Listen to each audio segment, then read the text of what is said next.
जिजाऊ शैक्षणिक व सामाजिक संस्था महाराष्ट्र संचालित श्री भगवान महादेव सांबरे क्रिस्टल केअर रुग्णालयाचा उद्घाटन सोहळा संपन्न। शहापूर तालुक्यातील समाज बांधवासाठी जिजाऊ संस्थेचे अध्यक्ष निलेश सांबरे यांनी श्री भगवान महादेव सांबरे क्रिस्टल केअर रुग्णालय शहापूरकरांच्या सेवेसाठी खुले केले। काल या रुग्णालयाचे उद्घाटन करण्यात आले असून या उद्घाटन सोहळ्याला मुरबाड विधानसभेचे आमदार किसन कथोरे, सुप्रसिद्ध नेत्ररोग तज्ञ पद्मश्री डॉक्टर तात्याराव लहाने, न्यूज लोकमतचे संपादक मंदार फणसे, अलोकनाथ महाराज, स्वतः जिजाऊ संघटना प्रमुख निलेश सांबरे उपस्थित होते। या भव्यदिव्य उद्घाटन सोहळ्याला तालुक्यातून मोठ्या संख्येने जिजाऊ कार्यकर्ते व सर्वसामान्य जनता उपस्थित होती। लोकसभा निवडणुकीत पराभूत होऊनही त्यांनी मतदारांना दिलेला शब्द पूर्ण केल्याने त्यांचे कौतुक होत आहे। आरोग्य विभागामध्ये खऱ्या अर्थाने चांगलं पाऊल, धाडसी पाऊल आज निलेश सांबरे यांच्या माध्यमातून पडलेलं आहे। एवढं मोठं हॉस्पिटल मोफत चालवणं हे सोपं काम नाही। खऱ्या अर्थाने एक चांगल्या प्रकारची सेवा करण्याच्या भूमिकेतून निलेश सांबरे यांनी खूप मोठं पाऊल टाकलेलं आहे आणि मनापासून त्यांचं अभिनंदन यासाठी केलं की अशा प्रकारचं कोणीही कधी अशा प्रकारचा विचार करत नाही। शासनाची सुद्धा मोफत हॉस्पिटल आहे, त्या ठिकाणी सुद्धा आपल्याला किती अडचणी निर्माण होतात।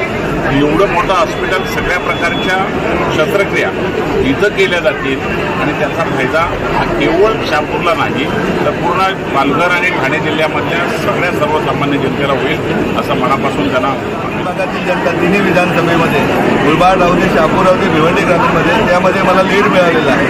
जे कुठे शहरामध्ये जिजाऊचं काम उद्या कमी पडलं असेल किंवा कुठेतरी जाती धर्माच्या नावाने मतदान झालं असेल तिथे मी पोच बनवतो, त्यामुळे जरी पराभव दिसत असला तरी मी स्वतः मानतोय का माझा विजय झालेला आहे। का या तालुक्याने 74,000 मताधिक्य मला दिलेले, बाजूच्या मुरबाड विधानसभेमध्ये मुरबाड तालुक्यामध्ये 61,000 मताधिक्य दिले, बाजूला भिवंडी ग्रामीणला 64,000 दिलेले आहे। त्यामुळे इथल्या समाज बांधवांची सेवा करणे माझं पहिलं कर्तव्य आहे। या अगोदर 25 आरोग्य क्लिनिक आपण शहरामध्ये आणि ग्रामीण भागामध्ये सुरू केलेले आहेत। आज डॉक्टर गीतेंच्या कृपेने हे रुग्णालय रेडीच मिळालं, त्यामुळे आजपासून इथे सेवेचा संधी मिळाली आहे। आणि मी नुसतं लोकसभेपुरतीच नाही म्हणत तर अगदी रत्नागिरीपासून सिंधुदुर्गापासून तर महाराष्ट्रातील विविध जिल्ह्यातील रुग्ण इथे उपचारासाठी येतील आणि ते बरे होऊन जातील हा आपल्याला विश्वास देतो। आपण पाहतोय की इथनं उद्या खिशात पैसे राहिले तरी ठाण्याला आपण पोहोचू शकत नाही, कारण ट्रॅफिक जीवघेणी ट्रॅफिक असते। त्या जीवघेणी ट्रॅफिकमुळे अनेक हजारो समाज बांधवांच्या मृत्यूमुखी होत आहेत। सरकारी डॉक्टरमध्ये हॉस्पिटलमध्ये कधी मशीन असतात तर डॉक्टर नसतात, डॉक्टर असतात तर मशिनरी नसते। अशा वेळेस हे सर्व सोयी सवलती अगदी रक्तापासून सर्वच सोयी सवलती असणारे रुग्णालय आहे आणि रुग्णालय निःशुल्कपणे ज्याप्रमाणे पालघरमध्ये जडकोलीच्या रुग्णालय निःशुल्क सेवा करतात त्याप्रमाणे इथे निःशुल्क समाज सेवा।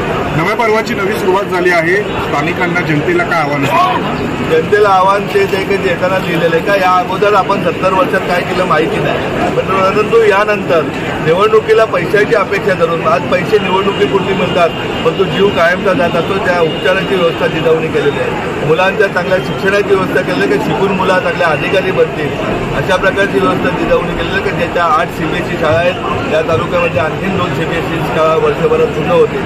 तर आपली पुढची पिढी उच्च शिक्षित झाली पाहिजे, त्यातून डॉक्टर, इंजिनियर, IITला झालेले इंजिनियर, न्याय प्रक्रियेतील न्यायाधीश एवढंच नाही तर CA आणि चांगले अधिकारी होते। अशा प्रकारची व्यवस्था जर जिजाऊने केलेली आहे तर निवड तुम्ही भाजीसाठी पैशासाठी म्हणून निवडणुकीसाठी विकले जाऊ नका।